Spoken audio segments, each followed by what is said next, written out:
Hi കൂട്ടുകാരെ, പുതിയൊരു വീഡിയോയിലേക്ക് എല്ലാവർക്കും സ്വാഗതം. അങ്ങനെ ആകാശ് പറയാണ്, ഇത് ബിജുക്കട്ടനെ കൊണ്ട് മറ്റുള്ളവർ ഞങ്ങളുടെ റൂമിൽ കോയിൻ വെച്ചത് പറഞ്ഞു കൊടുത്തതുപോലെയാണല്ലോ അവൻ ചെന്ന് എടുത്തത് എന്ന് പറയുമ്പോൾ ഷേയ ആകെ പെട്ടു കേട്ടോ. ഈശ്വര, അവൻ എത്ര കറക്റ്റായിട്ടായി പറയുന്നത് എന്ന ഭാവത്തിൽ ഷേയ ഇങ്ങനെ നിൽക്കണം കേട്ടോ.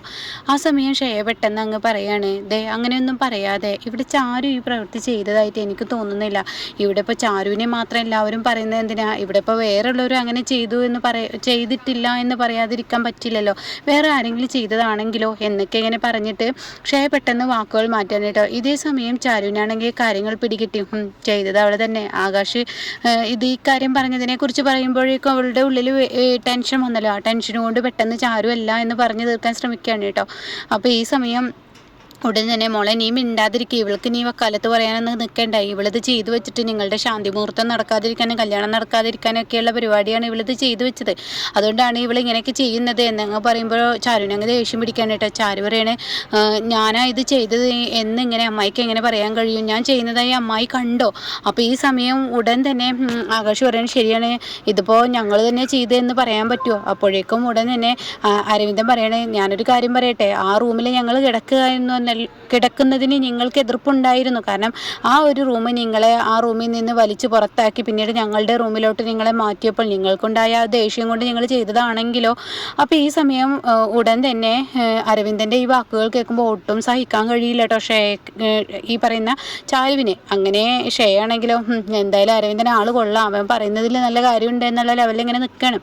അപ്പോൾ ഈ സമയം ഈ ഒരു സമയം തന്നെ ചാരു പറയണേ, അല്ല ഈ അരവിന്ദൻ ഇങ്ങനെ പറയുകയാണെങ്കിൽ ഞാനൊരു കാര്യം പറയട്ടെ, ഇപ്പം ഞാനാണ് ഇത് ചെയ്തതെന്ന് നിങ്ങൾക്ക് പറയുന്നു, എന്നാൽ ഞാൻ പറയുന്നു ഈ നിൽക്കുന്ന ബിജുക്കുട്ടൻ ഇലക്ട്രീഷ്യൻ, അത് മാഡത്തിൻ്റെ ഓഫീസിൽ നിന്ന് വന്നതാണല്ലോ. അപ്പം അങ്ങനെയാണെങ്കിൽ ഈ നിൽക്കുന്ന ഷേയാണ് ഈ ബിജുക്കുട്ടനെ വിളിച്ച് വരുത്തിയതും ഈ പറയുന്ന മെയിൻ സ്വിച്ച് ഓഫ് ചെയ്തതും പിന്നീട് ആ ഓഫ് ചെയ്ത സമയം കൊണ്ട് തന്നെ ഞങ്ങളുടെ റൂമിൽ ഞങ്ങൾ കറണ്ട് പോയി മെഴുക് എത്തിക്കാൻ വേണ്ടി പുറത്തോട്ട് വരുന്ന ആ സമയം കൊണ്ട് ഈ നിൽക്കുന്ന മാഡമോ അല്ലെങ്കിൽ അരവിന്ദനോ ആരെങ്കിലും ഞങ്ങളുടെ റൂമിൽ ബൾബിൽ കോയിൻ കൊണ്ടുവച്ചതായിരിക്കാം.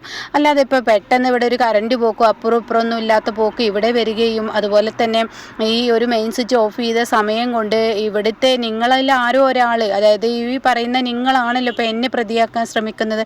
അപ്പോൾ അത് ചെയ്ത് ശീലമുള്ളത് കൊണ്ടാണല്ലോ. ആ ശീലം ഞാൻ നിങ്ങളിലോട്ട് അങ്ങ് പറയുന്നു എന്ന് പറയുമ്പോൾ ഇവിടെ തന്നെ ഷേയ അങ്ങ് ഞെട്ടിത്തെറിച്ച് പോവാണ് കേട്ടോ.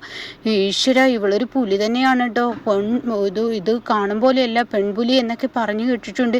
അങ്ങനെ പുലി തന്നെയാണ് ഇവള്, കാണും പോലെ എന്നല്ല ഇവള് എത്ര കറക്റ്റായിട്ടാണ് ഞാൻ ചെയ്ത പ്ലാനിങ് പറഞ്ഞിരിക്കുന്നത്. അപ്പോൾ ഇതൊക്കെ ചാരു പറയുമ്പോൾ ഒരുമാതിരി ആക്കിയതുപോലെ ഷേയുടെ മുഖത്ത് നോക്കിയിട്ടാണ് കേട്ടോ പറയുന്നത്. ഷേയ്ക്ക് വായിച്ചെടുക്കാൻ ചാരുവിൻ്റെ മുഖത്ത് നിന്നും, നീ തന്നെ അടി കള്ളി, എല്ലാവർക്കും മുന്നിൽ നിന്നെ ഞാൻ പിടിച്ചു കൊടുക്കാൻ പോവാടി എന്നുള്ള ആ ലെവലിൽ ഇങ്ങനെ സംസാരിച്ച് തുടങ്ങുമ്പോൾ ഉടനെ തന്നെ ഷേയ പറയണേ, നിങ്ങൾക്ക് എന്താ എല്ലാവർക്കും ഈ വീട്ടിൽ എന്ത് പ്രശ്നം എപ്പം നടക്കുമ്പോഴും ഇവിടെ ചാരുവാണിത് ചെയ്തതെന്ന് വരുത്തി തീർക്കാൻ ഇത്ര ഇഷ്ടം? എന്താണതിൽ കാര്യം? നിങ്ങൾക്ക് അതുകൊണ്ട് എന്താ കിട്ടുന്നത്? ചാരുവാണെന്ന് ഇപ്പോൾ ഇവിടെ ആരെങ്കിലും പറഞ്ഞോ? നിങ്ങൾ വിട്ടേ, ഇത് എങ്ങനെയെങ്കിലൊക്കെ ആരെങ്കിലുമൊക്കെ ചെയ്തിട്ടുണ്ടാവും, ഈ വിഷയം തന്നെ ഇവിടെ വിട്ടേ എന്ന് പറയണം കേട്ടോ. അപ്പോൾ ആകാശും ചാരുവും പരസ്പരം ഇങ്ങനെ നോക്കി ചിരിക്കണം കേട്ടോ. എന്നാൽ അനു ആണെങ്കിൽ ഇതെന്തോന്നാണ് ഇത് എളി പോയ പോലെ അനു നിൽക്കുന്നത് കേട്ടോ. അപ്പോൾ ബാക്കിയുള്ളവരൊക്കെ അതേപോലെ നിൽക്കുന്നത്. അപ്പോഴാണ് കേട്ടോ എല്ലാവരെയും വിറപ്പിച്ചും കൊണ്ട് അടുത്ത പറച്ചിൽ ഷേയുടെ മുഖത്ത് നോക്കി ചാരു പറയണം, അതെ ഇപ്പോൾ സംഭവങ്ങളൊക്കെ ഉണ്ടാവാനുള്ളത് ഉണ്ടായി, ഇനിയിപ്പോൾ ഇതിനെ ചൊല്ലി ഞാനാണ്, അതുപോലെ ചാരുവാണ്, ആകാശാണ്, ഈ പറയുന്ന അരവിന്ദനാണ്, ഈ പറയുന്ന മറ്റുള്ളവരാണ് എന്നൊക്കെ ഇങ്ങനെ പരസ്പരം അങ്ങനെ പറഞ്ഞിരിക്കുന്നതിനേക്കാൾ നല്ലത് കറണ്ട് ഇപ്പോൾ ബിജു നേരാക്കി കറണ്ട് വരികയും ചെയ്തു, കോയിൻ വെച്ചവരെ കണ്ടുപിടിക്കുകയും ചെയ്തു, കറണ്ട് വന്നു, ഇനിയിപ്പോൾ ശാന്തി മുഹൂർത്തം തെറ്റിക്കണോ? അത് കേൾക്കുന്ന ഈശ്വര പെട്ടല്ലോ, ഇവള് ഞാൻ എന്ത് നടക്കരുതെന്ന് വിചാരിച്ചോ അതിലോട്ട് തന്നെ ഇവള് പിന്നെയും കൊണ്ടുവരുന്നല്ലോ.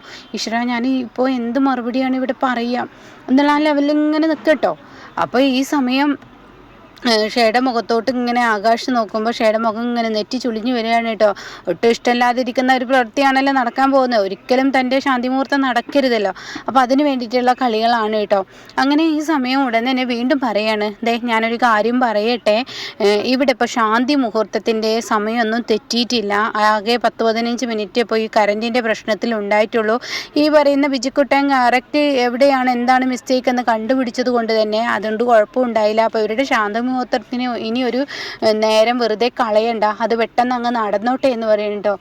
ഇത് പറഞ്ഞ ഉടൻ തന്നെ ഹേമ പറയാണ്, കാര്യം എന്ത് പറയുകയാണെങ്കിലും ആദ്യമായി ഇവളെ കൊണ്ട് നല്ലൊരു ഉപകാരം കിട്ടി. ഈ സമയം വെറുതെ സംസാരിച്ച് നിന്ന് ഇവരെന്ന് പറഞ്ഞ് വഴക്കുകൂടി നിൽക്കുന്നതിനേക്കാൾ നല്ലത് അരവിന്ദ, അവൾ പറയുന്നത് പോലെ നിങ്ങളുടെ ശാന്തി മുഹൂർത്തത്തിൻ്റെ സമയം തെറ്റിക്കണ്ട. അതുകൊണ്ട് നിങ്ങൾ ശാന്തി മുഹൂർത്തം തുടങ്ങിക്കോളൂ. അതിലെങ്കിലും ഇവൾക്കൊരു നല്ലൊരു സ്വഭാവം ഉണ്ടായല്ലോ എന്നൊക്കെ ഇങ്ങനെ പറയാൻ കേട്ടോ. അപ്പോൾ അത് കേൾക്കുന്നതിനോട് കൂടി ശ്രേയ, ഈശ്വര എന്തൊരു കഷ്ടമാണ്. അപ്പോൾ അരവിന്ദന് നാണൊക്കെ വന്ന് തുടങ്ങി കേട്ടോ. അപ്പോൾ അരവിന്ദൻ ഇങ്ങനെ നാണത്തോടു കൂടി തല താഴ്ത്താണ്. അപ്പോൾ രമേശനാണെങ്കിലോ, എൻ്റെ വലിയളിയ, നിങ്ങൾ എന്ത് കണ്ടിട്ടാണ് ഇങ്ങനെ നിൽക്കുന്നത്? നിങ്ങളുടെ വിലപ്പെട്ട സമയം നഷ്ടപ്പെട്ടുകൊണ്ടിരിക്കുകയാണ്. ഇത് ജീവിതത്തിൽ ഒരിക്കലും മറക്കാൻ പറ്റാത്ത ദിവസമാണ് ഇന്നേ ദിവസം. ആ ദിവസം ആരും കളയില്ല. ഓരോ നിമിഷങ്ങളും നിങ്ങൾക്ക് വിലപ്പെട്ടതാണ്. ഈ ഒരു മുഹൂർത്തം എന്ന് പറയുന്നത് അതൊരു പ്രത്യേക തരമാണ് അല്ലേ എന്നൊക്കെ പറഞ്ഞ് തൻ്റെ ഭാര്യയെ നോക്കി ചിരിക്കാൻ. ഒന്നും മിണ്ടാതിരുന്ന മനുഷ്യ അല്ലെ. പിന്നെ ഞാൻ പറയണ്ടേ, എൻ്റെ വെല്ലുവിളിനെ ഇപ്പോൾ ഇതൊക്കെ ആദ്യമായിട്ടല്ല. അപ്പോൾ വെല്ലുവിളിൻ്റെ ഈ ദിവസങ്ങളൊന്നും വെല്ലുവിളിയും കളയണ്ട. വെല്ലുവിളിയും പെട്ടെന്ന് പോയിട്ട് ശാന്തി മുഹൂർത്തം നടത്താൻ നോക്ക്. അപ്പോഴേക്കും ആകാശ് പറയുന്നത്, ശരിയാണ് എൻ്റെ ഏട്ടനെ കിട്ടിയ ശാന്തി മുഹൂർത്തം കളയാനൊന്നും നോക്കണ്ട. മേഡത്തിനാണെങ്കിലോ തിടുക്കം കൂട്ടി മേഡവും നിൽക്കുകയാണ്. ഈ സമയം ഷേയുടെ പല്ലൊക്കെ കടിച്ചു തുടങ്ങിയിട്ടോ.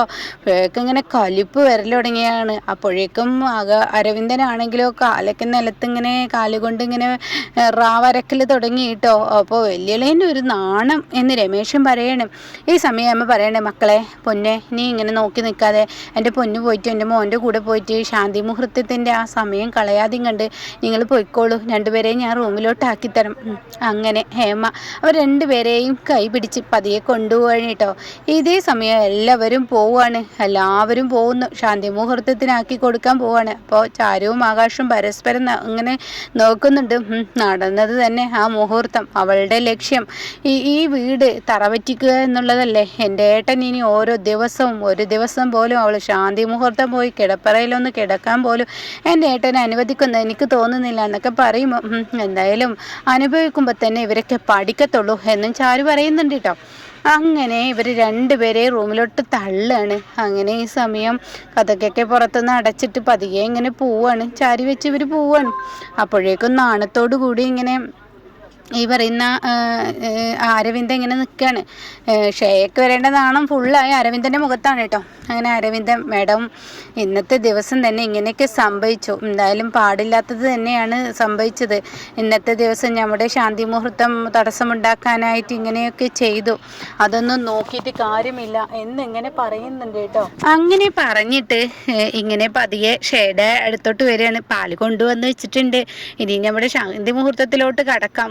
എത്രയോ പൂർവികന്മാരായിട്ട് നടത്തി വരുന്നത് ഈ റൂമിൽ തന്നെയാണ് എന്നൊക്കെ ഇങ്ങനെ പറഞ്ഞ് പതിയെ ഇങ്ങനെ ഷേയുടെ കയ്യിൽ അങ്ങ് കയറി പിടിക്കാൻ നേരം ഷേ അങ്ങ് പൊട്ടിത്തെറിക്കുകയാണ് കേട്ടോ. ഷേയെ പറയണേ, ഒന്നങ്ങ് മാറി നിൽക്കുന്നുണ്ടോ? നിങ്ങളൊരാണാണോ? നിന്നെപ്പോലെ ഒരുത്തനെയാണല്ലോ ഞാൻ കല്യാണം എൻ്റെ കഴുത്തിൽ താലി കെട്ടിയതെന്ന് ആലോചിക്കുമ്പോൾ എനിക്ക് എന്നോട് തന്നെ വെറുപ്പ് വരുന്നു. അപ്പോഴേക്കും മാഡം എന്താ ഇങ്ങനെയൊക്കെ സംസാരിക്കുന്നത്? പിന്നെ ഞാൻ എങ്ങനെ സംസാരിക്കണം? അവരെല്ലാവരും കൂടി എന്നെ ആക്കില്ലേ ചെയ്തത്. അവിടെ അവൾ നമ്മുടെ ശാന്തി മുഹൂർത്തം നടക്കാതിരിക്കാൻ കോയൻ കൊണ്ട് ഈ ബൾബിൽ ഇട്ടതും പോരാ, എന്നിട്ട് അവൾ ഒന്നും അറിയാത്തതുപോലെ മറ്റുള്ളവരുടെ പേരിൽ ആ കുറ്റം ചുമത്തുമ്പോൾ ഒരാണാണെങ്കിൽ നീ അവളുടെ നേർക്ക് ഒച്ചയെടുത്ത് സംസാരിക്കണ്ടേ? അല്ലാതെ അവൾ ഉന്തിത്തള്ളി നമ്മളെ ആക്കിയതുപോലെ ശാന്തി മുഹൂർത്തം എന്ന് പറഞ്ഞ് കിടപ്പറയിലേട്ട് തള്ളിവിടുമ്പോൾ അതിലങ്ങ് വീഴുകയാണ് വേണ്ടത് എന്നൊക്കെ പറഞ്ഞ് ഷേയങ്ങ് പൊട്ടിത്തെറിക്കുകയാണ് കേട്ടോ. അതേസമയം അരവിന്ദൻ ആകെ ഞെട്ടിപ്പോവാണ്. അങ്ങനെ ഒരു മണ്ണാങ്കട്ടയും നടക്കില്ല. അവളെ താൻ കല്യാണം കഴിച്ചത് എന്തിനാണെന്ന് ഇനി ഹേമയും അരവിന്ദനും മനസ്സിലാക്കാൻ പോവാണ് കേട്ടോ. അപ്പോൾ ഇങ്ങനെയൊക്കെയുള്ള ഒരു എപ്പിസോഡാണ് ഇനി വരാനിരിക്കുന്നത്.